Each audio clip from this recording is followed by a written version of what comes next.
Mga boss, nandito po ako ngayon. Papunta ako ng Santa Teresa, Lubao, Pampanga. Dahil naka 150k followers na po tayo, may isang followers po ako na susurpresahin dito. At kaabutan ko ng konting tulong. Abangan nyo lang mga boss. Mga boss, dito po yung bahay nila, yung followers ko. Mga boss, nandito na po ako sa may Santa Teresa, Lubao, Pampanga. At ito na po yung aking follower, Mr. J.R. Montemayor. Ito po, dadaling ko na sa bahay nila yung tulong na iabot ko sa kanila. At gusto ko rin makita yung tatay nila dahil na nabagit ni Sir J.R. sa akin. Yung daw pong ama niya ay isang PWD. Kaya nagpursige po akong dalawin. Puntahan dito sila sa bahay para makita ko yung kalagayan niya. O mga boss, puntahan muna namin. Puntahan na natin si tatay.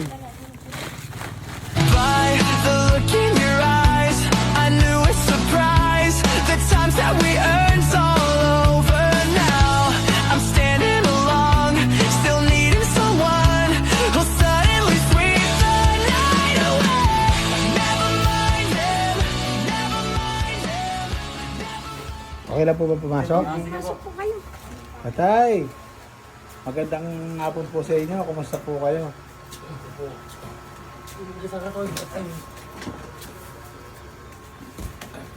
Pagkasakit ko rin. Ano ang hirapan ka?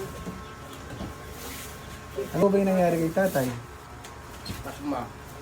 Ilang taon na ba kayo?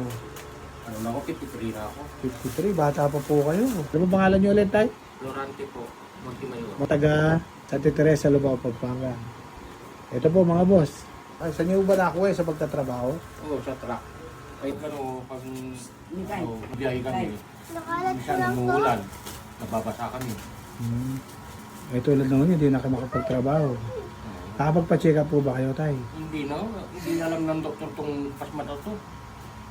Kumonsulta na ko rin kayo. Ay, hindi. Ayaw niyo ba ipa-check up po kayo? Para malay niyo may kagalingan po, bata pa po kayo. Isipin niyo, 53 years old, tama po ba? Oo. Ako, kahit nagsisimula pa lang ako, gusto ko makatulong sa mga kapwa ko mahihirap.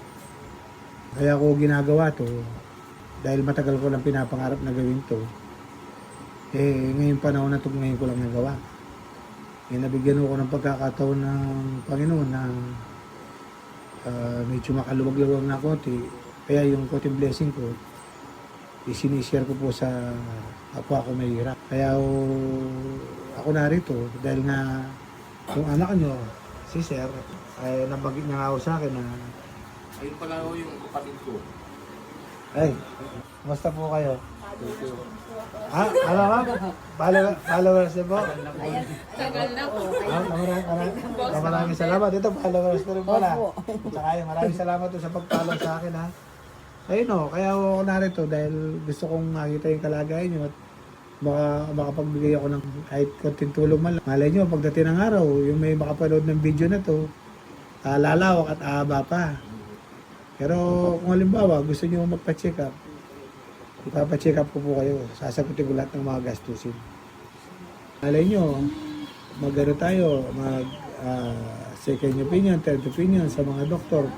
Sir, noon, sinabi ng albularyo, makakarakad ako pero hindi na babalik yung mga ano ko, yung maliit ng ano, hindi na daw babalik. Sabi mo ng albularyo, ano po ba yung sabi ng doktor?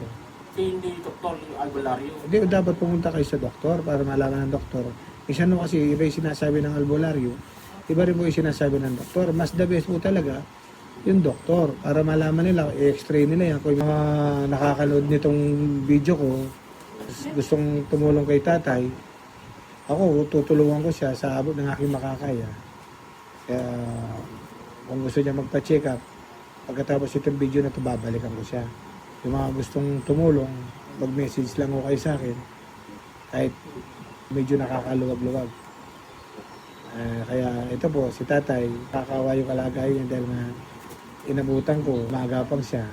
Pero bata pa po si tatay. Mga boss, nandito po pala yung asawa ni Sir Florante. Maganda nga po no, kumusta po kayo? Okay lang po. Kumusta naman po yung kalagayan nyo ngayon? Wala akong trabaho ngayon. Gusto ko man tumulong sa kanya. Nakipaglaban-dira lang ako araw-araw. Minsan wala. Sa isang linggo, 2 beses. 3 ganun. Buti nakakaraoso kayo sa pang-araw-araw.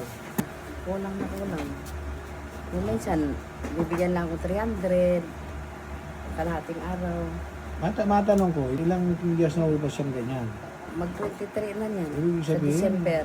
isang 3 years ng PWD si tatay dahil Opo. sa sinasawag nilang pasma. Sa December. Pahinanti po siya sa truck. Ngayon po, pag dating niya sa bahay, maliligo po siya, maghuhugas, magsasabon ng paa. Hindi po nagpapahinga, kaya siguro yung ugat niya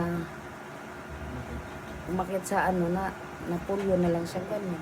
Noon may diabetes siyang konti, ngayon wala nang check up kay kapos din. Wala din. May pisto ako sa palengke. Wala, nadamay din. Yan, motor na kulong-kulong. At yung pwesto na binta ko. Kaya nandito ako ngayon, gusto ko makita yung kalagayan niya.